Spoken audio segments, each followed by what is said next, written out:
Hari ini saya mengajar tentang satu tema yang jarang dibahas di Mahanaim setahu saya, tentang uang, saudara ya. Tentang uang. Dan nggak kebetulan sih menurut saya belakangan ini kok rasanya kita diajari budaya baru menabur ya.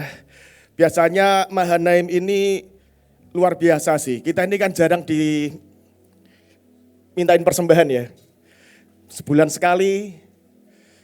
Tapi hari ini ada suatu budaya yang baru, datang langsung kotak dan boleh menabur gitu. Boleh yang mau nabur gitu. Dan itu kayak digemakan terus saudara hari-hari ini.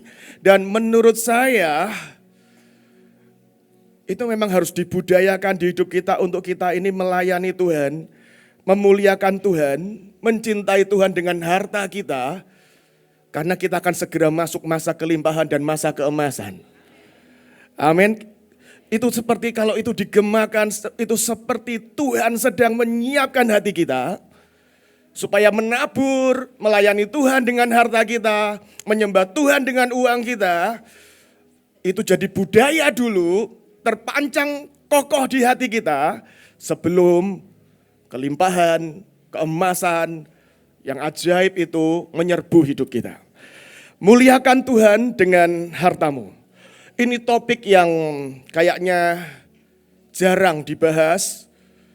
Beberapa hamba Tuhan itu merasa tabu lah ngomong uang karena takut dituduh minta duit, saudara. Padahal kan harusnya duitnya buat Tuhan, buat pelayanan. Tapi tahukah engkau bahwa di Alkitab kita itu ada lebih dari 2.300 ayat bicara tentang uang, tentang harta. Dari berapa? Dari sekitar 31.000. Itu hampir 8%. Banyak partai politik itu nggak nyampe suaranya, saudara ya. Ini 8% dari Alkitab kita itu bicara tentang uang, tentang harta, tentang possession, tentang kepemilikan. Artinya ini topik yang penting. Tuhan Yesus ngajar dengan perumpamaan, yang saya baca saya nggak ngitung beneran. 11 perumpamaan dari 39, itu berarti seperempatnya, lebih dari seperempatnya, bicara tentang uang. 11 dari 39 perumpamaan, bicara tentang uang. Berarti artinya Tuhan Yesus aja banyak khotbah tentang duit. Banyak khotbah tentang uang, jadi jangan alergi kalau menjadi kaya, dikhotbahi tentang uang. Gitu. Loh, Tuhan itu banyak bicara khotbah perumpamaannya tentang uang. Jadi kita ini nggak boleh alergi gitu. Kalau kita dengar khotbah tentang uang seperti itu. Muliakan Tuhan dengan hartamu. Harta adalah alat untuk memuliakan Tuhan. Amsal 3 ayat 9 sampai 10. Muliakan Tuhan dengan hartamu dan dengan hasil pertama dari segala penghasilanmu, maka lumbung-lumbungmu akan diisi penuh sampai melimpah-limpah dan bejana pemerahanmu akan meluap dengan air buah anggurnya. Ayat ini clearly jelas, jadi gini, banyak orang berpikir nantilah Tuhan berkati aku, kalau aku udah cukup limpah-limpah, aku akan menabur, akan memberi persembahan. Padahal ayatnya urutannya dibalik. Beri dulu, berapapun yang Anda terima hari ini, berapapun berkat yang Anda hitung berkatmu hari ini, berapapun sedikit atau banyak, memberi dulu. Muliakan Tuhan dengan hartamu dulu. Maka karena itu Tuhan akan memenuhi lumbung-lumbung kita. Sisihkan dan persembahkan yang terbaik buat Tuhan dari awal, berapapun Anda diberkati. Bukan sisihkan di awal, bukan sisakan. Sisanya, bukan. Tapi sisihkan dulu. Setiap kali Anda terima berkat, pemimpin-pemimpin kita ngajarin setiap kali terima berkat, tanya Tuhan ini buat apa? Gitu. Tanya ini buat apa Tuhan? Dan berikan buat Tuhan, berikan buat menabur di pelayanan. Bukan biayain hidup dulu, nanti kalau sisa, urutannya dirubah saudara ya. Karena itu memberi pada Tuhan itu yang pertama, saya bahas tentang persembahan dan persepuluhan dulu. Pada suatu kali Yesus duduk menghadapi peti persembahan. Tadi di depan ada kotak persembahan. yang menungguin dan memperhatikan asyir, saudara ya. Bukan, tapi bayangkan kalau Yesus sih nggak nongkrong di depan persis situ, tapi di ujung sana ada Tuhan Yesus duduk, memperhatikan, mengamati, perhatikan ini, memperhatikan bagaimana orang banyak memasukkan uang ke dalam peti itu. Tuhan Yesus memperhatikan bukan berapa, tapi bagaimana. Kalau berapa itu nominalnya, jumlah. Tapi kalau bagaimana itu cara memberikannya. Banyak orang kaya memberi jumlah yang besar, lalu datanglah seorang janda yang miskin dan memasukkan 2 peser, yaitu 1 duit. Maka dipanggilnya murid-murid dan berkata kepada mereka, aku berkata kepadamu sesungguhnya janda miskin ini memberi lebih banyak daripada semua orang yang memasukkan ke dalam peti persembahan, sebab mereka semua memberi dari kelimpahannya, tapi janda ini memberi dari kekurangannya, semua yang ada padanya yaitu seluruh nafkahnya. Tadi kita menaikkan cawan ucapan syukur dan saya di panggilan raja itu dapat 1 kertas tulisannya mengucap syukur buat semua donatur, buat semua persembahan orang-orang yang memberi, membiayai. Dan ketika saya baca itu, ketika kita nyembah Tuhan di situ, Tuhan itu tiba-tiba taruh di hati saya, nah ngucap syukur juga buat janda-janda.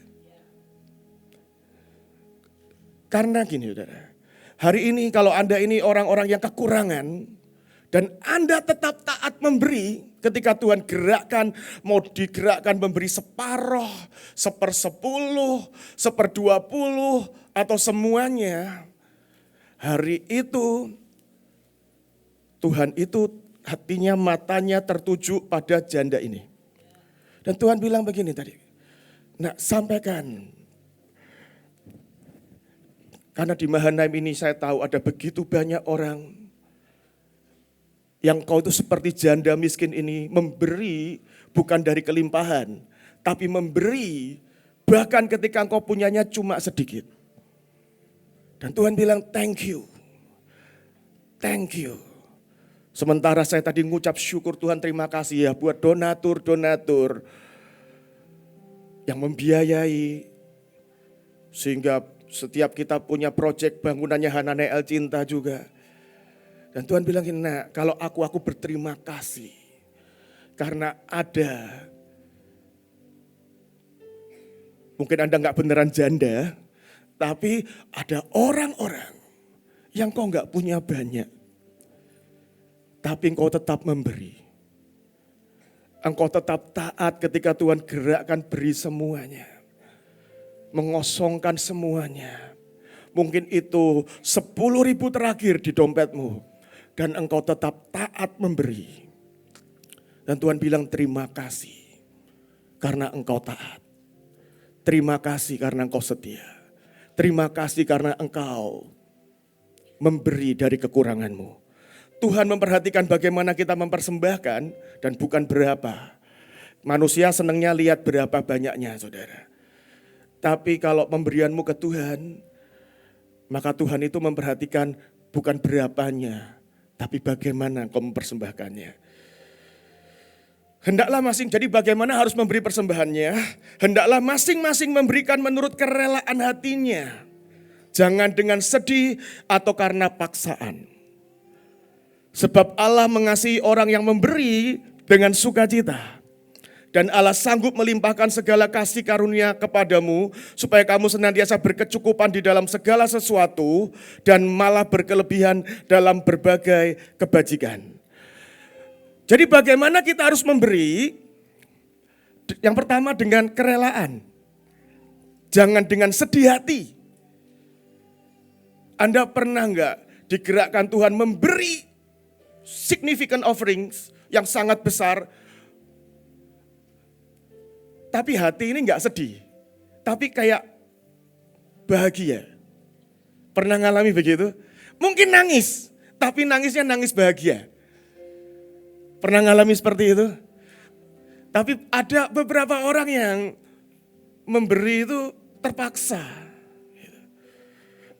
Sedih, saudara. Kata Tuhan kalau sedih itu Nggak kehitung. Kalau terpaksa, nggak kehitung. Saya nggak tahu sih, mending mana memberi dengan terpaksa atau tidak memberi, saudara. Tapi kita pilih bagian yang terbaik. Kalau Anda memberi, berilah dengan sukacita, dengan sukarela. Pak, perlu nggak sih harus kasih membayar perpuluhan? Udah gini aja. Kalau Anda sukarela, beri. Kalau Anda terpaksa, terserah itu ya. Nggak ada yang maksa gitu, nggak ada yang maksa. Kalau Anda merasa memberi perpuluhan, memberi persembahan itu terpaksa, sebenarnya Tuhan nggak pernah memaksa. Anda dipaksa oleh siapa? Tuhan nggak pernah memaksa. Tuhan bilangnya bawalah persembahan persepuluhanmu. Bukan harus, bawalah. Jadi Anda nggak mau, nggak apa-apa. Konsekuensinya ya nggak apa-apa, atur sendirilah nanti ya kan. Tapi kalau Anda memberi, berilah dengan kerelaan hati. Nggak pakai nanya ini. Kalau orang rela itu nggak pakai nanya, ini nanti buat apa? Auditnya bagaimana? Laporan keuangannya. Itu pertanyaan-pertanyaan yang kalau Anda benar-benar rela, mestinya nggak perlu ditanyakan. Seperti itu. Dan biarlah orang yang mengelola itu ditunjuk Tuhan, ditunjuk pemimpin, bertanggung jawab kepada Tuhan. Biar itu urusannya masing-masing. Saudara. Memberi dengan sukacita. Akar dari segala kejahatan adalah cinta uang, sebab oleh memburu uang, beberapa orang telah menyimpang dari iman dan menyiksa dirinya dengan berbagai duka. Menurut saya cinta uang itu adalah kalau rasa aman kita, rasa tenang kita, tentrem kita, nyaman kita, tergantung dari nominal yang kita punya. Kalau saldo menurun, krisis, hatinya terganggu, tidurnya terganggu, maka kita ini perlu memeriksa hati kita dan mengecek lagi. Karena sesungguhnya menurut saya kita masih punya cinta uang. Tidak pernah salah dan gak pernah masalah untuk kita ini memiliki uang banyak, harta banyak, rumah banyak. Gak pernah masalah. Yang jadi masalah buat Tuhan, karena Tuhan itu Tuhan yang cemburuan, adalah kalau harta, uang itu memiliki kita. Sekali lagi saya ulangi ya, gak masalah kalau Anda kaya. Gak masalah kalau Anda memiliki banyak harta. Tuhan itu suka kita hidup dan hidup dalam kelimpahan.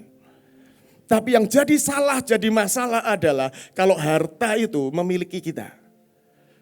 Memperbudak kita. Memiliki waktu kita. Mengoccupy terlalu banyak dalam hidup kita. Itu masalah, itu cinta uang. Ketika Tuhan memberi sebuah visi dan mimpi, Tuhan itu enggak pernah mengecek rekening kita. Kita ini seringkali salah, saudara. Termasuk saya. Setiap kali visi nubuatan diberikan, oh Hananel cinta akan beginian, akan begini, begitu, begini, begitu. Maka sama seperti murid-murid Tuhan Yesus, ketika disuruh memberi makan 5.000 orang, langsung ngitung kas mereka berapa. Ini biayanya sekian ratus dinar, kas kita tidak sampai. Dan sama penyakitnya dari dulu sampai sekarang, yang kita mesti sembuh adalah seringkali ketika Tuhan memberi visi, kita langsung ngecek kas rekening kita. Padahal Tuhan gak pernah mengecek rekening kita. Yang Tuhan cek iman kita. Jadilah seperti imanmu. Karena pembiayaannya, dibayarnya kalau itu visi dari Tuhan, gak pernah dari account kita, tapi dari accountnya Tuhan. Dari perbendaharaan sorga.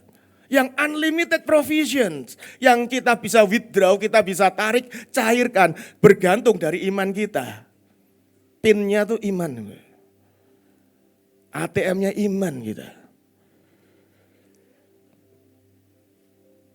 Hari itu Yakub bermimpi lihat tangga dan malaikat turun naik. Hari itu padahal dia nggak punya apa-apa, dia jalan dengan tongkat, dengan satu buntelan aja. Tapi kemudian dia pulang, Alkitab berkata dia pulang dengan 2 pasukan. Saya baca beberapa konsep dulu yang kita mesti tanam saudara ya. Di mana hartamu berada, di situ hatimu berada. Ini ayat yang sering kita baca. Isi hati seseorang itu bisa terlihat, Anda perhatikan, follow the money. Duitnya ini keluar buat apa? Kebanyakan duitnya keluar buat apa? Kalau orang duitnya ini belanja shopping, terus tahu aja diskon ada di mana, maka hatinya itu memang belanja. Kalau seseorang ganti mobil terus, modif mobilnya terus, Anda tahu dia memang hatinya cinta mobil, cinta otomotif, penggemar hobinya otomotif. Kalau Anda perhatikan dia dandan, dandan, nyalon, harum, wangi, Anda tahu isi hatinya memang ingin tampil menawan. Dari uangnya Anda bisa ngetrace hatinya, isinya apa. Jangan habis gini Anda show off ya, ngasih duitnya ke persembahan. Biar orang lihat hati saya ke Tuhan. Tuhan itu enggak bisa di scamming, enggak bisa dimanipulasi. Ya. Tapi Anda perhatikan audit keuanganmu. Spendingmu paling banyak buat apa? Itu loh hatimu. Hatimu itu. Saya itu punya seorang saudara. Yang aneh. Spendingnya itu buat insurans. Paling banyak insurans, dia itu kalau beli baju jarang. Tapi segala macam vitamin dibeli. Segala macam suplemen dibeli. Itu kalau multi level kesehatan segala macam itu, saya tunjukin nomor kontaknya, wah itu prospek. Mungkin saya perhatikan mungkin 20% spendingnya itu insurans dan hal-hal kesehatan. Karena hatinya takut mati. Karena ternyata hatinya itu takut mati. Hati seseorang dapat dicek, terlihat, ditrace dari spendingnya apa. Spendingnya apa. Anda masing-masing ngecek keuanganmu, iya ya, kok duitku ini kebanyakan larinya ke sini, ke hobi, ke mainan. Maka Anda tahu hatimu itu isinya apa. Itu tadi konsep-konsep yang kita mesti tanam, saudara ya. Berikutnya saudara ya, memberi nafkah. Ternyata kita itu harus memberi nafkah. Alkitab itu ada ngatur, saudara. Anda harus tanggung jawab dengan keluarga. Kalau Anda berani menikah, suami-suami, Anda harus juga bertanggung jawab memberi nafkah. Jika seseorang tidak menafkahi, bahasa Inggrisnya tidak menyediakan yang keluarganya perlukan, keluarganya sendiri, khususnya seisi rumahnya, maka dia menyangkal imannya.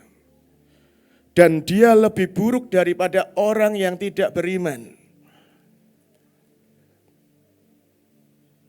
Jadi nggak bisa juga Anda hidup dalam pelayanan, pokoknya semuanya buat pelayanan, dan keluarga, rumah tangga nggak keurus, tidak taken care dengan baik, tidak terpelihara dengan baik. Semua ada keseimbangannya.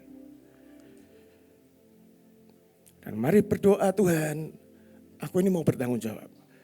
Dan ayat ini nggak ngomong tentang suami. Ini buat orang yang beriman aja. Tapi terutama suami ya kan harusnya. Tapi kalaupun engkau, suamimu nggak di sini hari ini ya, dan engkau tidak dinafkahi. Ayat ini nggak ngomong, hai suami-suami nafkahi keluargamu nggak. Engkau harus menafkahi keluargamu. Kalau suamimu nggak ngerjain tanggung jawabnya, engkau kerjakan tanggung jawabmu. Karena engkau orang beriman. Lewat engkau Tuhan akan memenuhi segala kebutuhan keluargamu. Jadi berhenti mengeluh. Kalau engkau orang yang seharusnya mengambil tanggung jawab, tidak melakukan tanggung jawabnya, berhenti mengeluh dan ambil tanggung jawab itu. Dan berkata, Tuhan, aku percaya kepadamu dan lewat aku, keluargaku akan terpelihara. Itu harus punya mental seperti itu.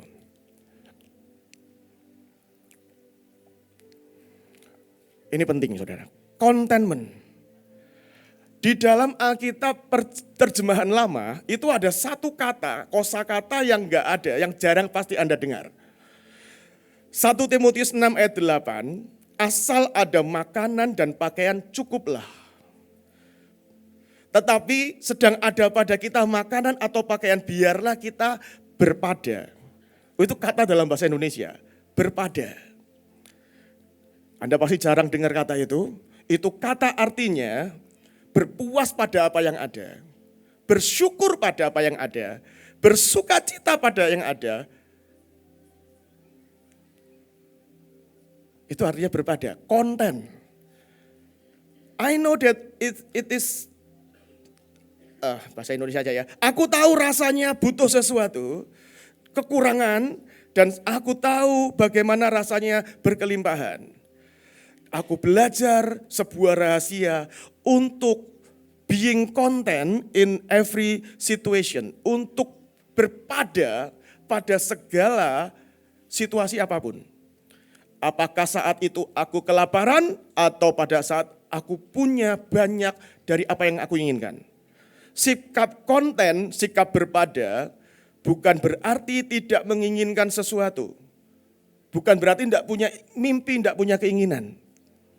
Tetapi memilih untuk mencukupkan diri, memilih bersyukur, memilih bersukacita dengan apa yang ada saat ini.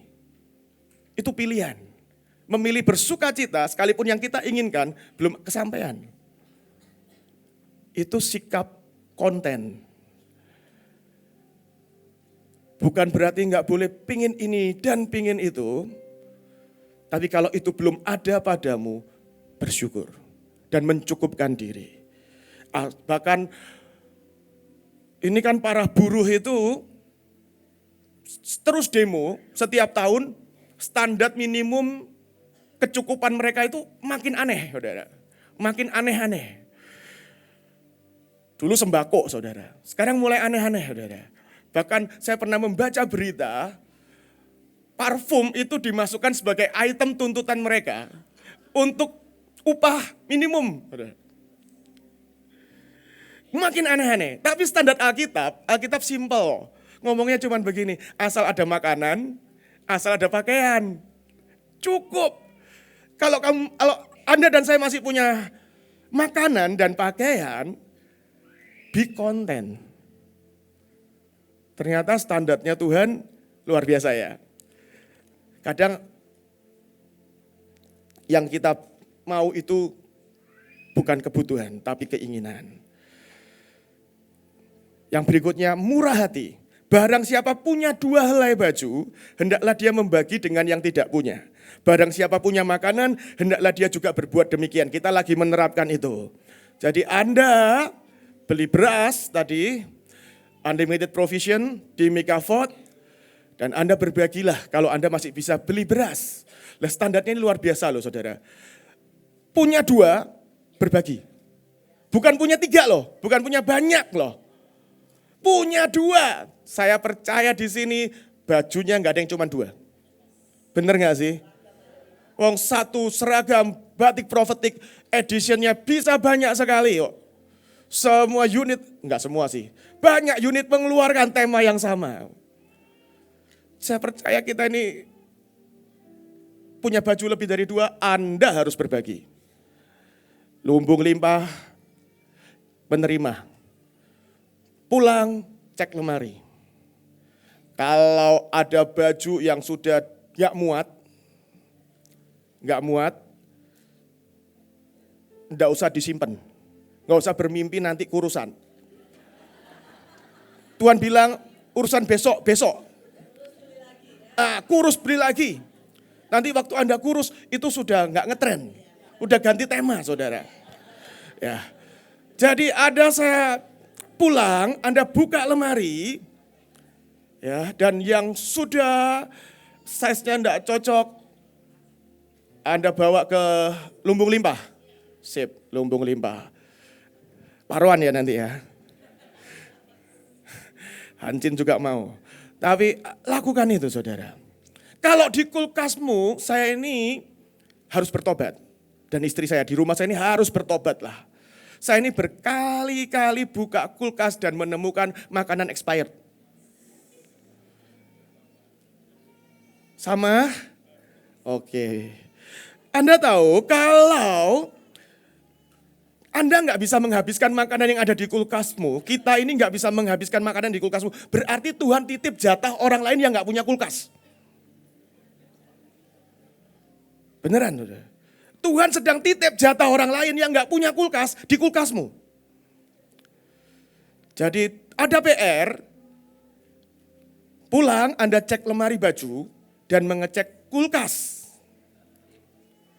Kalau ada coklat, ada makanan, ada daging yang sebulan gak kemasak gitu ya.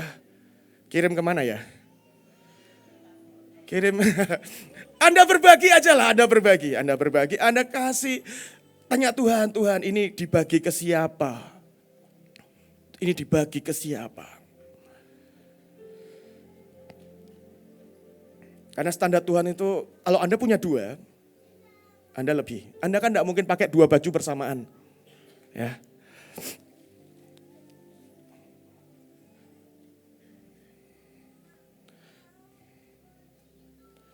Murah hati. Yang berikutnya, menabur saudara. Camkan ini orang yang menabur sedikit akan menuai sedikit juga. Dan orang yang menabur banyak akan menuai banyak. Hendaklah masing-masing memberikan menurut kerelaan hatinya. Tadi ya, siapa menaruh belas kasihan pada orang lemah, dia memiutangi Tuhan yang akan membalas perbuatannya itu. Hari-hari ini kita ini digemakan untuk menabur saudara. Banyak orang mau menuai, mau kaya, mau menikmati kelimpahan, tapi tidak pernah mau menabur. Tidak ada tuaian tanpa taburan. Tapi saya juga belajar dalam hidup saya, nabur itu perlu ketepatan. Nabur itu perlu ketepatan. Apalagi kalau Anda stok benihnya sedikit. Setuju ya? Kalau stok benihmu sedikit, jangan nabur asal-asalan. Tanya Tuhan. Tanya Tuhan. Enggak berarti asal nabur Anda akan dapat kalau tanahnya enggak subur. Nah seringkali statementnya itu kan gini ya. Loh, Mahanaim udah kaya. Gereja sudah kaya. Hamba Tuhan ini sudah kaya. Dan Anda kemudian dengan akal manusia Anda pilih yang belum kaya. Yang kecil. Kalau Anda di sini banyak, saya rasa banyak investor-investor lah. Kalau Anda seorang investor, Anda taruh duitmu di perusahaan yang seret atau di perusahaan yang grow. Ya, kalau Anda seorang investor, Anda punya uang, Anda mau saving, Anda mau investasi, Anda taruh di instrumen yang reportnya jelek, neracanya negatif, atau Anda taruh di investasi instrumen perusahaan, company yang laporan keuangannya bagus. Taruh yang bagus dong. Setuju ya? Nah, jadi menurut saya statement itu enggak terlalu wise. Kalau Anda mau menabur dengan bijaksana, statement, oh ini udah kaya, kita cari yang susah aja. Ini sudah gedungnya banyak, kita cari yang enggak punya gedung. Statement itu enggak selalu salah, tapi menurut saya kurang bijak. Posisikan Anda sebagai investor. Apalagi kalau uangmu sedikit, benihmu sedikit, pilih-pilih dengan bijak. Cari orang yang cari pelayanan yang benar-benar mengerjakan lawatan, mengerjakan kehendak Tuhan. Bukan yang butuh karena neracanya negatif. itu kasih. Tapi bukan, kalau Anda punya lebih, kasih untuk berbelas kasihan. Dan memberi anugerah. Dan memberi kemurahan. Tapi kalau Anda mindsetnya invest, menabur, dan menuai, pilih tanah yang subur.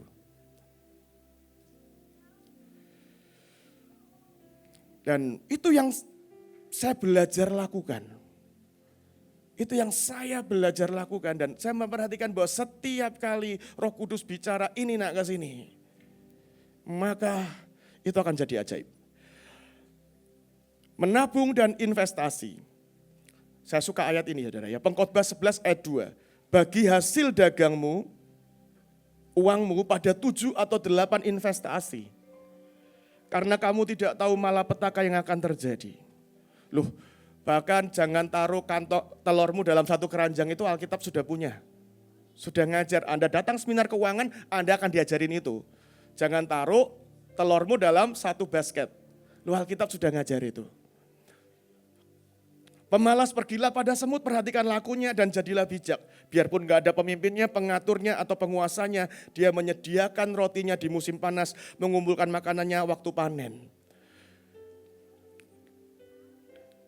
Tokoh-tokoh Alkitab itu kan hidupnya nanam. Nanam itu ada musim. Sehingga mereka harus think of the futures. Mereka harus mikirkan masa depan. Kita ini kadang gak mikirin masa depan karena apa? Gaji kita fix tiap bulan. Tapi mereka itu manennya sekian bulan sekali. Jadi apa yang mereka dapat ketika mereka panen, mereka jualan, itu jatah setahun. Jadi mereka harus gak boleh habiskan saat itu juga. Mereka harus, bahasa ini kurang baik sih, saving. Harusnya manage, Anda harus mengatur, menabung, menyimpan. Kata saving kita ini sedang diindoktrinasi sesuatu yang membuat kita salah kaprah sebenarnya. Tabungan itu nyebutnya saving the futures. Sebenarnya ini berbahaya. Ini membuat sebuah mindset bahwa kalau kita mau menyelamatkan masa depan kita, menyelamatkan keluarga kita di masa yang susah, maka kita mesti nabung. Itu membuat mindset uang itu menyelamatkan. Padahal juru selamat kita satu-satunya. Satu-satunya, kita gak butuh juru selamat yang lain. Yesus. Tapi setiap berkat kita harus manage. Karena memang di sana ada bagian kebutuhan masa depan. Bisa ngerti ya? Tapi uang itu nggak boleh jadi juru selamat dalam hidup kita. Rasa tenang, rasa aman nggak boleh pada duit. Tapi kita mesti manage supaya punya planning untuk masa depan. Usahakan jangan berhutang apapun dan kepada siapapun. Ini harus jadi budaya, saudara. Kita ini sedang dikenalkan budaya baru. Sekian tahun yang lalu mulai muncul pinjol dan pay later. Itu apa sih? Ya utang sebenarnya. Pokoknya nikmati sekarang, bayar nanti. Padahal Alkitab ngomong jangan berhutang apapun pada siapapun. Tapi hendaklah kamu saling mengasihi.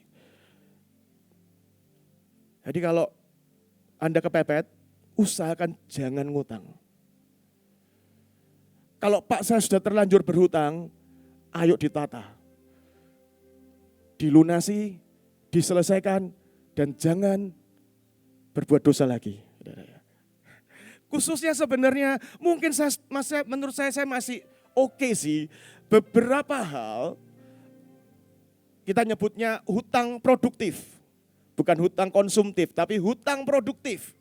Hutang untuk kerja, untuk usaha, hutang untuk pembelian aset. At least kan kalau Anda ngeredit KPR rumah, dari sebelumnya enggak punya rumah, Anda punya ke rumah. Kalaupun enggak bisa, rumahnya diambil balik kondisi awal, bukan lebih minus. Enggak punya rumah lagi. Tapi hutang-hutang konsumtif itu strictly no. Kita mesti bangun budaya baru, strictly no. Saya itu pernah susah, saudara. Saya ini pernah susah. Saya ini ketika saya pertama kali datang ke Jakarta, saya datang 2009, saya datang pada Bu Iin. Itu disuruh nikah tahun itu, Tuhan bilang nikah tahun ini. Tahun ini juga nikah. Sebenarnya hari itu saya tahu lah, saya ini pengen nikah.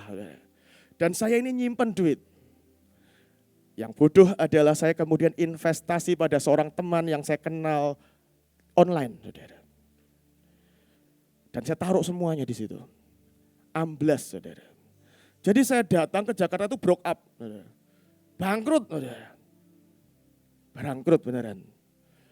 Saya datang, saya terima keajaiban lah. Saya minta Tuhan, kalau Tuhan memang mau saya ke Jakarta, saya minta kerjaan tapi tidak mau melamar kerjaan. Saya dapat kerjaan, telepon. Mau kerja di sini? Saya tawarin gaji 2 kali lipat.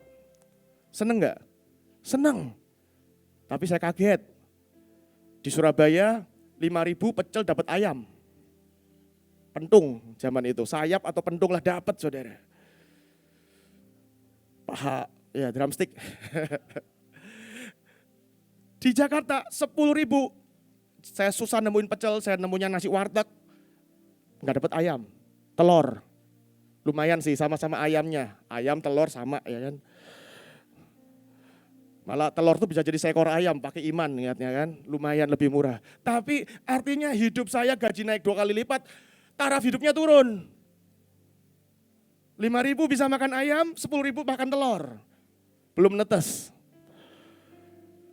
Dan itu berat banget saudara, berat banget. Dan kami nikah, puji Tuhan akhirnya menikah. Hari itu saya tidak mengerti banyak tentang beriman menjara, saya nggak ngerti banyak. Saya taunya berhemat. Berhemat, berpada, bersyukur, mencukupkan diri. Anda tahu nggak saya ini pernah, bahkan menurut saya Indomie itu terlalu mahal. Mie instan itu terlalu mahal. Anda tahu saya pernah ngekos 600.000 tanpa AC, 1,5 kali 2 meter. Di Sudirman. Supaya apa? Ngirit hidup frugal. Saudara. Kalau lawannya dunia itu ngajarin, lawannya hedon itu frugal. Hidup minimalis, saudara. Minimalis, tapi Tuhan tidak pernah ngajar kita frugal. Tuhan itu ngajarin kita bijak.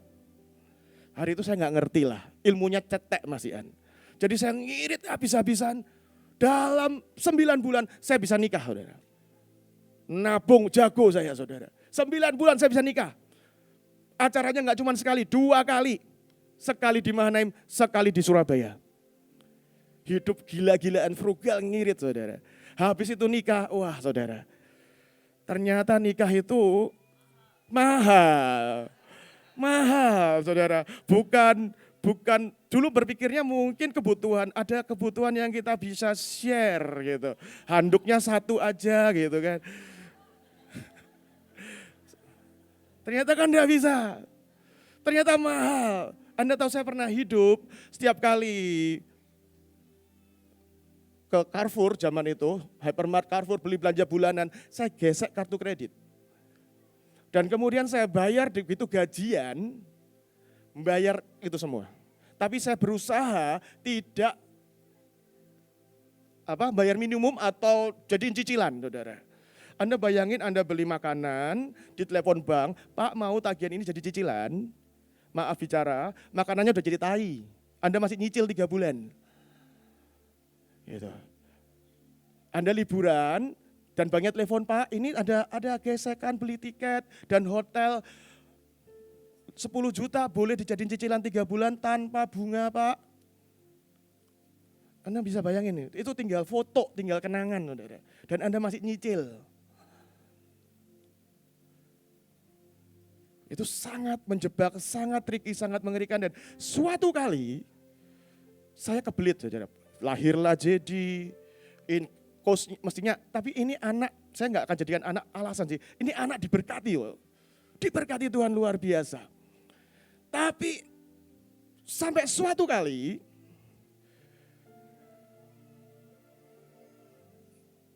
Saya ini benar-benar dulu nih parah sih saudara. Saya ini pernah ngalami kalau saya ke Semarang. Kalau dulu kita masih ke Semarang ya, itu kan ekstra kos ya. Saya ngeluh loh. Aduh Tuhan, pengeluaran ekstra ini. Siapa yang ngalami kayak gitu juga dengan saya? Saya cari temen nih. Tapi aduh Tuhan, ini pengeluaran ekstra ini. Dan suatu kali di titik itu menjelang ke Semarang, pas bener-bener tagihan, kartu kredit saya dan saya nggak bisa bayar full amount, nggak bisa bayar full amount. Bisa bayar minimum bisa nggak bisa, jadiin cicilan bisa nggak bisa, tapi saya nggak bisa. Dulu saya bertekad nggak apa-apa lah kartu kredit, yang penting masih bisa bayar full amount. Seluruh tagihan bisa bayar. Hari itu saya nggak bisa. Nggak usah dipikirkan, berangkat ke Semarang. Saya tidak tahulah Coach Iren hari itu ingat tidak. Saya ingat banget di rekening saya cuman sisa 2 juta. 2 juta kok cuman sih Pak ya. Lumayan itu, janda itu 2 sen, 2 juta itu a lot of better lah.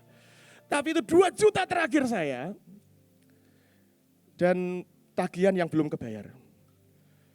Dan saya ini ngadep Tuhan, ini aku butuh terobosan keuangan. Tiba-tiba Tuhan tuh ngomong gini, tarik begitu kamu nyampe Semarang, tarik ATM-mu. Masukin amplop, masukin, kasih kamu datang ke hambaku Coach Iren. Dan waktu itu dengan Pak Henry. Bilang begini, saya ini lagi kesulitan keuangan, saya butuh terobosan, doakan saya. Gitu aja, gak usah cerita banyak, gak usah berkeluh kesah terlalu banyak. Ya, Tuhan itu enggak butuh curhatan kita, Tuhan butuh ketaatan kita. Nah, saya lakuin saudara. Saya datang, Coach Iren gak tahu inget gak lah ya, lupa kali. Saya kasih, Coach, mungkin kita belum kenal baik waktu itu. Anak baru hari itu, anak baru di Mahanaim. Coach, saya ini kesulitan keuangan, Tuhan suruh kasih persembahan, doain saya kasih persembahan. Saya berharap, kan narasinya ini kesulitan keuangan. Saya berharap duit saya dibalikan. Fendi saya terima, saya kembalikan kepadamu. Saya berharapnya itu. Kok dimasukin tas? Dua-duanya begitu. Wes lah Tuhan. Ya wes itu. Itu benar. Saya nggak menyalahkan siapapun. Itu benar. Karena yang saya mau cerita adalah, itu saya lakukan siang, sore, sekitar jam 5, belum 24 jam, di hari yang sama. Sore, saya terima telepon. Satu perusahaan nawarin saya kerjaan. Setahun sebelumnya saya pernah bantuin setengah hari aja, sebagai konsultan. Dan dia nawarin kerjaan, aku butuh, kamu bisa join. Dia bilang, kita tawar-tawaran di telepon, besoknya deal, gaji 2 kali lipat.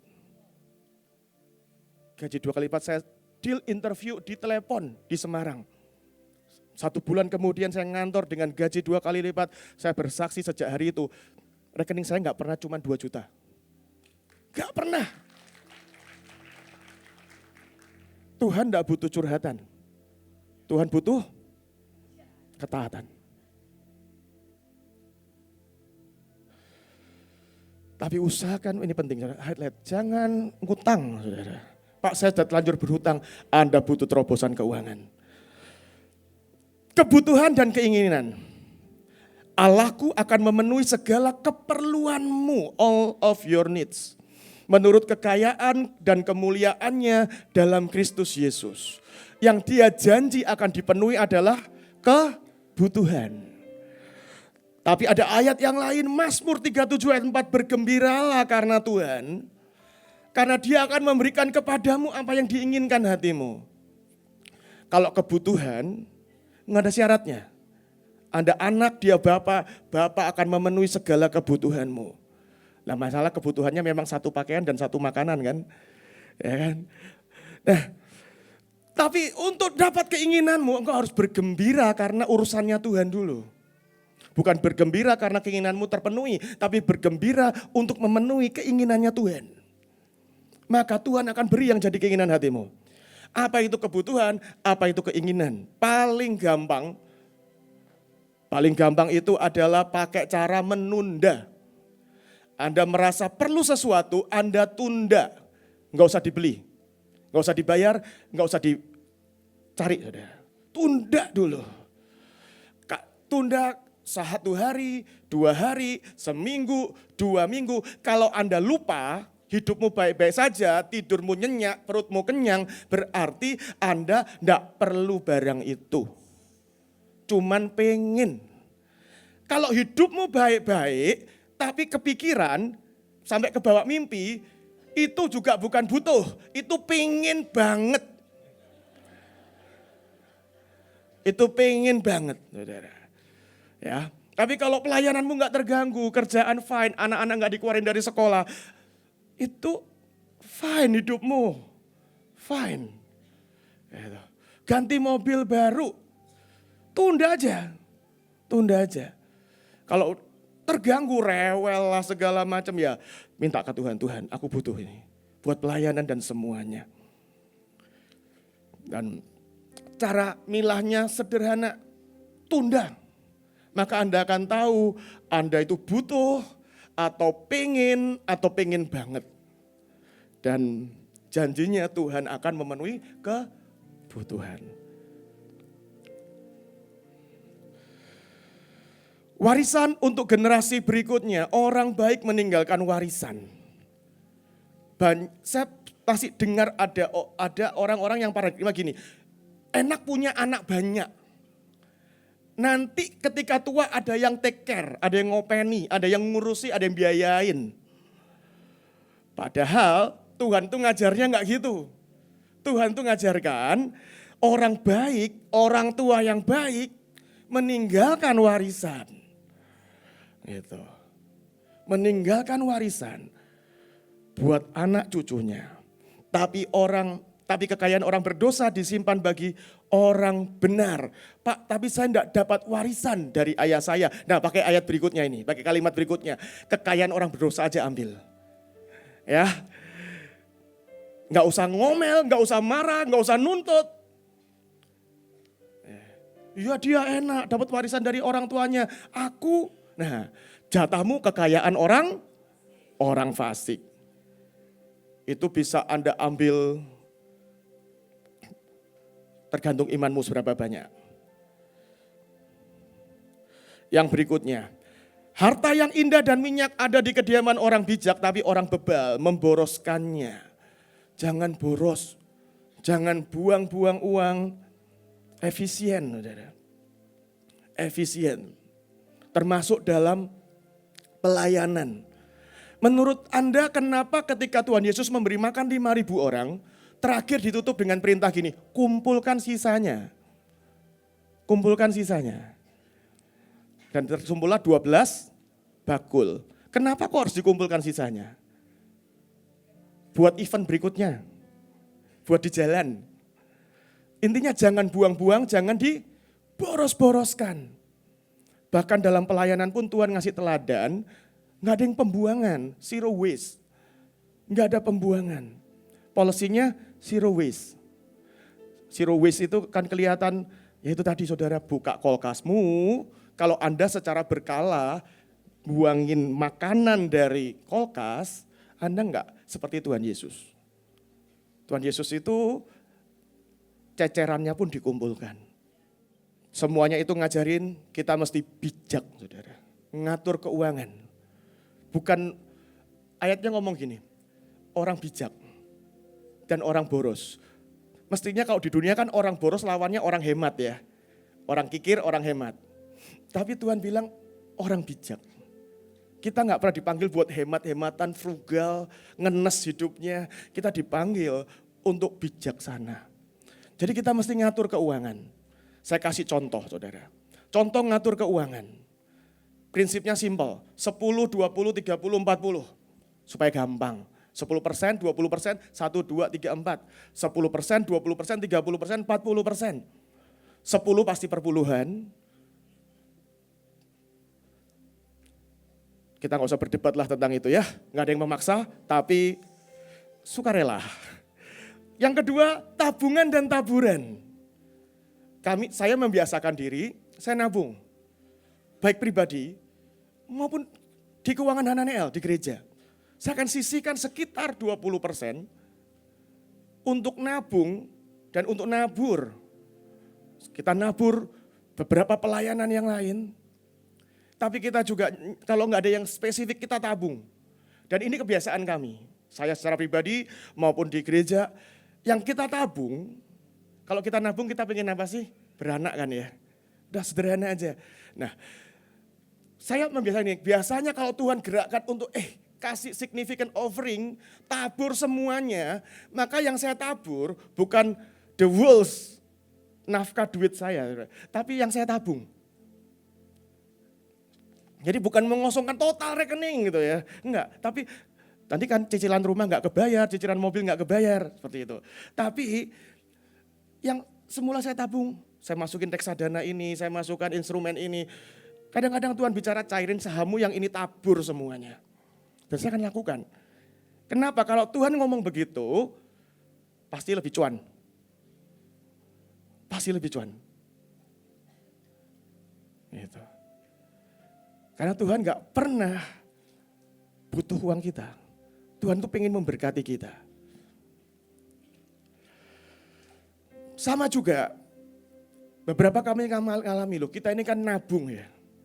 Buat pelayanan, buat gedung, buat beli segala macam lah peralatan di gereja. Ini sering saya ceritakan hari itu, Hananel Cinta itu pengen pindah gedung, kita masih di Cideng. Orang itu kalau nabung, naburnya signifikan kan saya inget banget 700 juta. 700 juta, kita udah nabung segitu. Tiba-tiba kita ini diajak doa, pendudukan, deklarasi untuk KA. Dan kita nyampe lah di Setu, di Cikarang yang Lipo, dekatnya rumahnya Pak Yono situ. Kan itu tanah yang enggak kita beli akhirnya ya. Tapi di tanah itu ketika saya dengan tim pastoral Hananel Cinta, kita doa, Tuhan bicara, tabunganmu, taburan di sini. Semuanya. Saya datang ke ibu, saya kasih. Sebagian dibalikin, puji Tuhan lah. Tapi yang 700 itu enggak cukup buat pindah gedung, apalagi setengahnya. Enggak cukup. Dan kita cuman berkata, Tuhan, kehendak-Mu terjadilah. Thy will be done, pindah, ayo let's go. Dan kita tetap mendoakan, tapi pun kalau di sini lagi dengan tikus liweran di Cideng itu, mengucap syukur dan konten. Yang luar biasa, enggak sampai setahun kita dapat yang di Jelambar. Itu sewanya, totalnya dengan ngerenovnya, dengan semuanya lebih dari 3 miliar. Dan itu tercover dalam setahun. Ngumpulin bertahun-tahun 700. Anda tahu ketika Anda punya sedikit itu waktu yang tepat, waktu yang baik untuk Anda nabur dengan ekstrim. Loh, tanahnya, KA-nya enggak di situ loh. Sampai hari ini KA-nya enggak kebangun. Hancin sudah expand 2 kali. Dan banyak orang ngeributin tentang audit, tentang pertanggungjawaban. Anda menabur ke Tuhan atau ke manusia? Saya milih ke Tuhan. Karena Tuhan tidak perlu diaudit. Pas kami pindahan kemarin gedein juga sama. Itu hari Minggu loh. Saya ini di hati saya udah nyiapin, Hancin itu jarang ngaltar call nantang persembahan. Ya persembahan rutin, tapi jarang kita ini, kita lagi bangun ya, minta persembahan pembangunan. Kita nggak pernah ngelakuin itu. Nah sekali-sekali kan perlu ya. Saya siapin khotbah besok untuk tentang keuangan, tentang persembahan. Altar call men-challenge jemaat nabur, saudara. Saya sudah siapin khotbah yang bagus. Saya sudah siapin narasi yang cakep, yang membuat orang itu tergerak lah. Gitu, dengan urapan khusus, saudara. Tiba-tiba malam Sabtu di Green Room sorenya diumumin. Itu GWR. Waktu Jos start, aku mau nih GWR. Sabtu itu ingat. Tiba-tiba Tuhan malam saya prepare khotbah, saya matengin lagi. Tuhan bilang gini, lakuin aja. Tapi bedanya, semua yang kamu dapat, kasih GWR.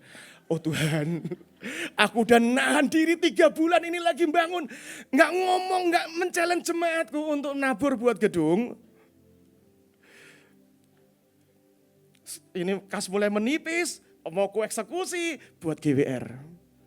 Anda tahu satu hal yang saya belajar dengan Tuhan, saya gak pernah bisa memberi yang terbanyak lah. Ada raja-raja yang benar-benar Tuhan memang panggil untuk memberi dengan jumlah yang besar. Tapi saya belajar satu hal di hidup saya. Kalau gak bisa jadi yang terbanyak, jadilah yang pertama. Jadi yang paling tepat, jadilah yang pertama lah udah. Disik-disikan saudara. Disik-disikan duluan maksudnya. Dan saya benar-benar saya eksekusi. Terkumpul hampir 250 juta. Dan saya kasih ke Jos. Saya langsung transfer hari itu sebelum hati bergeser saudara. Saya mau cerita dalam seminggu, saya dapat 2 kali lipat. Saudara. Kami dapat 2 kali lipat untuk nerusin beli AC, beli segala macam. 2 kali lipat. Anda boleh nabung, saya belajar satu hal. Kalau Tuhan suruh tabur, all in saudara. Enggak sih, tanya dalam ketepatan, jangan kemaruk saudara. Ya, yang berikutnya 30 adalah cicilan produktif. Itu cuma boleh buat rumah, mobil, kendaraan. Terus nambahin aset lah, alat kerja, mesin. Yang 40-nya baru kebutuhan hidup. Jadi kebutuhan itu cuma 40%. Pak enggak cukup, saya 60% biaya keperluan hidup saya, bahkan 90%. Setelah perpuluhan habis buat semuanya. Nah, saya cuma bisa satu saudara, pakai prinsip menunda tadi. Coba Anda tunda. Anda masih hidup enggak besok? Masih hidup enggak minggu depan? Masih hidup enggak bulan depan? Kalau masih hidup, berarti Anda belum butuh-butuh banget. Anda cuma pengen. Kalau tidurmu kurang nyenyak, Anda pengen banget. Itu aja. Saya akan tutup dengan ini aja. Yesus menghadapi peti persembahan dan memperhatikan bagaimana orang banyak memperlakukan uangnya. Bagaimana orang itu menyembah dia dengan uangnya. Bagaimana saudara? Hari ini, minggu-minggu ini, bulan-bulan ini kita akan banyak jadi, jangan dipikir menabur itu kalau sudah jadi budaya bukan Maret tok loh. Kotak yang di depan itu akan ada di sana tiap Sabtu saudara. Sampai kekekalan. Bukan Maret tok ya. Cuman saya tuh usul. Dibagi-bagi dibagi-bagi dengan unit yang lain gitu kan. Kemarin panggilan tentara itu yang ngelek gitu ya. Dibagi dong gitu ya kan. Didistribusikan gitu. Usul aja. Enggak apa-apa. Ya kan? Tapi bagaimana Anda menggunakan uangmu? Ada mata di sorga memperhatikannya. Ada mata di sorga memperhatikannya. Dan Anda lakukan untuk Tuhan, jangan pernah untuk manusia. Saya percaya Tuhan sedang memberkati kita. Saya percaya Tuhan itu sedang mengembangkan hidup kita. Mari tutup dalam doa. Terima kasih Tuhan. Ajari kami mengelola apa yang Tuhan berikan dalam hidup kami di dalam ketepatan. Dengan syukur kami, dengan hikmat, dengan kebijaksanaan. Tolongi kami Tuhan. Tolongi kami yang masih struggles dengan keuangan. Yang kami tahu kalau Tuhan tolong 1 orang, 2 orang dan yang lain, maka pertolongan-Mu juga buat kami. Tuhan, gak susah untuk Engkau memberkati kami. Gak susah untuk Engkau mengubah nasib dan keuangan kami. Yang seringkali butuh proses, yang seringkali kami pertahankan adalah di hati ini. Kami cinta uang dan bukan cinta Tuhan. Ajari kami berproses, ajari kami ngatur semuanya di dalam hikmat Tuhan. Terima kasih dalam nama Tuhan Yesus, amin.